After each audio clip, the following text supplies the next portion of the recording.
एक बार का जिक्र है। एक छोटे से गांव में हादी और उसकी मां इकरा रहते थे। हादी एक प्यारा और समझदार बच्चा था, लेकिन कभी कभी वह अपनी मां की बात नहीं मानता था।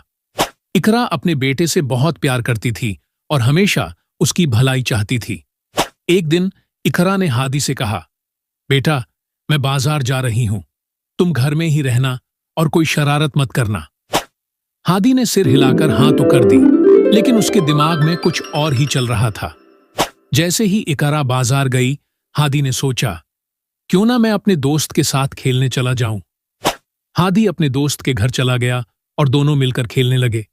खेलते खेलते हादी नीचे गिर गया और उसे चोट लग गई।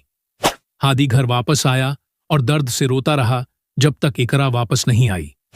जब इकरा वापस आई तो उसके होश उड़ गए। हादी के जख्म से काफी खून निकल चुका था और वह अब भी रो रहा था। इकरा ने गुस्से से कहा, हादी, मैंने तुम्हें कहा था कि घर में रहना, फिर तुम क्यों गए? हादी ने शर्मिंदा होते हुए कहा, मां, मुझे माफ कर दो। मुझे समझ आ गया है कि मुझे आपकी बात माननी चाहिए थी। इकरा ने प्यार से हादी को गले लगाया और कहा, बेटा, माँ बाप हमेशा अपने बच्चों की भलाई चाहते हैं।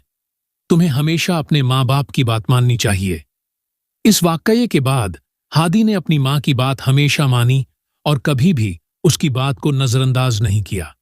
उसने सीख लिया कि माँ बाप की फरमाबरदारी बहुत जरूरी है, क्योंकि वे हमेशा अपने बच्चों की भलाई के लिए सोचते हैं।